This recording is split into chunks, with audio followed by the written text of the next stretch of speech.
So I have a story for the history book. We making history? We sure are. So we all know about the Turtle Boy sport. James Bano calling for Turtle Boy sport to come. I don't even know why I say Turtle Boy sport. He's no longer a sports commentator or whatever. But you know the name, right? You know the name? Everybody knows the name. So, Peter Nerona. What a disgrace. This whole fucking office. What a fucking disgrace. Anyway. And I hate to group them all. I guess I could name them. I'll hold off on that for a minute. So, James Bano, Tina Gonzalez, Don Grebian, Frank Milos, Theodore Jiu-Jitsu, Robert Pickett, Brian Beach,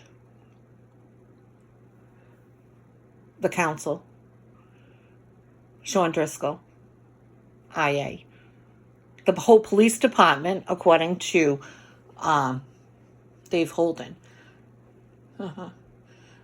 Dave Holden. I have a video of him saying that, people in the police department, some people in the police department felt that James Bano went too far by sending people to my house. A police officer calling for a hate group to come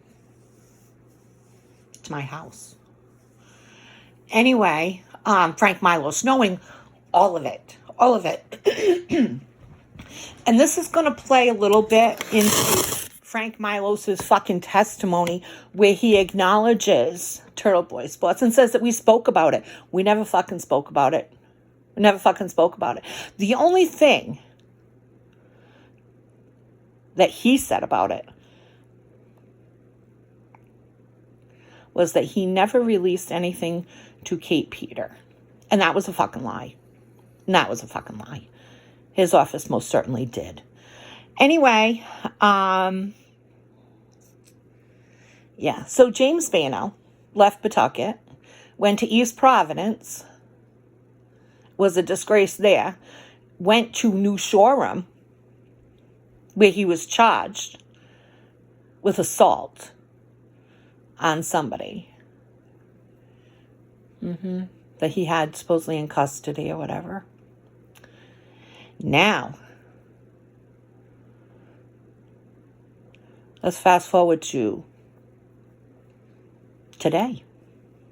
It's my understanding that James Bano works for Brown University security. Do they know about Bano? Do they fucking know that James Bano called for a hate group to come to someone's home, having their followers show up at my fucking house? 2 dead dogs.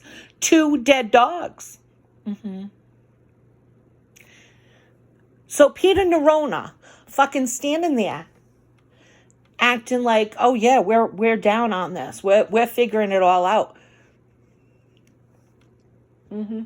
Did you talk to the security there? Did one of the names ring a bell to you? Peter? James Bano. Did you have anybody from your office go and talk to the security over at Brown University? Interview anybody over there? Did James Bano's name come up at all? That he works there? I got a better one. I have a fucking better one. There's somebody that's on the staff at Brown University. Also from Pawtucket, not from the Pawtucket Police Department. And she works over there. And when she was in a position to help, while James Bano had sent people to my house, she couldn't get involved because that was her boy. Oh, that my boy. That my boy. Yeah. Because James Bano, according to her, beat the fuck out of one of her abusive boyfriends while he was a Pawtucket police officer, rupturing the guy's spleen. So she couldn't get involved because she felt that she owed him. Her boy. Yeah. So now she gets a job over at Brown University, and I hear James Bano's working there too. I'm going to guess. No, I'm not going to guess. I'm going to guarantee you that person could not pass a drug test any day. Any day. Every day would be a fail. Every day would be a fail. The same person I saw recently with Don Grebian. Is he immune to the skunk smell? Is he just immune to it?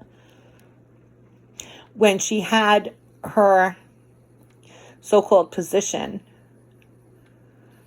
in the city, did other people that sat next to her smell the skunk smell coming from her? Knowing that she had just driven there?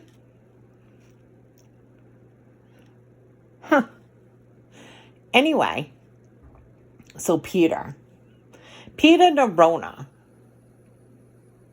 your office knows about James Bano. You fucking know about James Bano. The state police know about James Bano. Tina Gonzalez, Don Grebian, Sean Driscoll, Frank Milos, like I said, Robert Pickett, Brian Beach. Brian Beach is still fucking working in the city of Pawtucket. Are you fucking kidding me?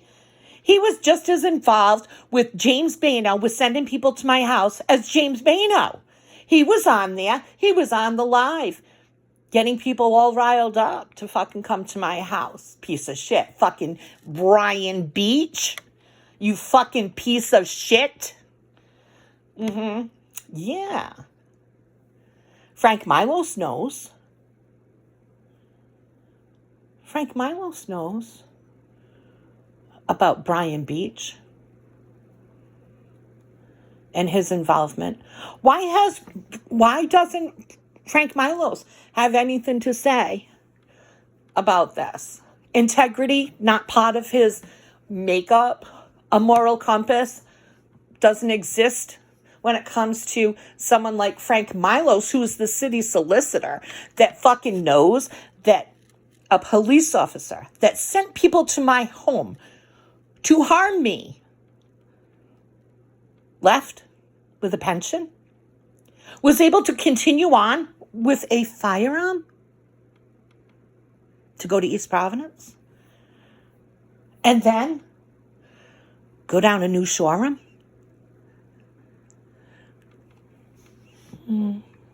See, I used to have this feeling of the elite went to Brown. But these elite have the likes. Here you go, Frank. The likes of the James Bano and that other person. It's not so elite anymore, is it? They just hire the bottom of the barrel. Bottom of the barrel. And ironic that someone that promotes nonviolence, knows that a Pawtucket police officer, while being a Pawtucket police officer, beat the fuck out of somebody on her behalf. And now she somehow owes him. She owes him. So she has to close her eyes to every corrupt thing that he does. And then James Bano ends up working in the same place as her? What's up with that? What's up with that? So,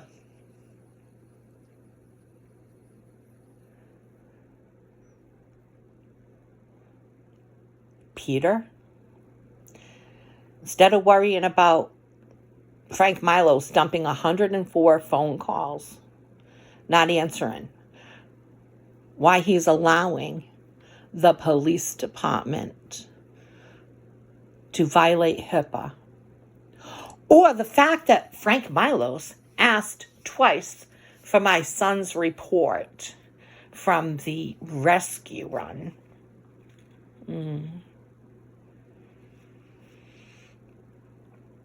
He's more worried about me trying to find out who the fuck is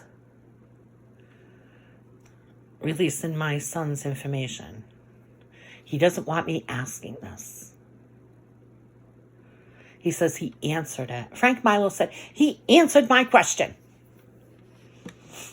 You know what his answer was? I'm not going to tell you who. They're my client. They're my client. So fuck you. We're going to do what we want. And I'm not going to tell you who gave this information to me because I'm that creepy. I feel that I should be able to see that, is what Frank Milos is thinking. But the bigger part of that was Frank Milos was going to delete it because he knew he shouldn't have it. And 11 fucking days later, that fucking creepy bastard said to me, you know, I was just reviewing.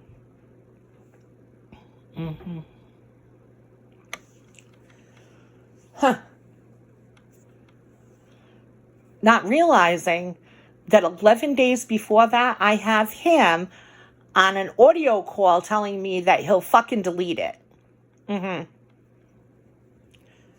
Because it shouldn't have gone to his office.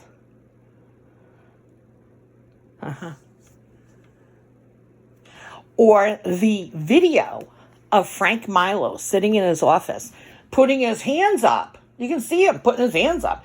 That's not for my eyes to see. When we were talking about the rescue report. Not for my eyes to see. Why the fuck did you request it twice? You creepy, disgusting, slimy person. Not for my eyes to see, but yeah, I was reviewing your son's autopsy. Yeah. And this is what happens in the city of Pawtucket. The cover-up, the lies, the deception. That's why whenever they look at me and they're going to say something, they look to see if I'm recording them. And I am. I absolutely am. Every step of the way, every fucking phone call. Anyway, I think that we should look to see how many shady fucks work over at Brown University. I can name 2. If James Bano was working over there, I got another one for you. And it's funny, I can't even imagine that Brown University would hire somebody that has had their house shot up. Does that make sense? You're bringing your problems to your work. I would think that that would be a liability. What do you think? Huh. Shady as fuck. Anyway, I wasn't going to make a video of this, but I think that everybody needs to know that Peter Nerona's office, they knew that a Pawtucket police officer called for a Massachusetts hate group to call for their followers to come to my house, and they did nothing about it. But I called Frank Milos's house to find 2 court orders and 1 letter from the city because he dumped 104 fucking phone calls. And Peter Nerona's office is the prosecutor in this case. Fucking kick rocks, kick sand, whatever the fuck you gotta do. Peter, this is a message for you.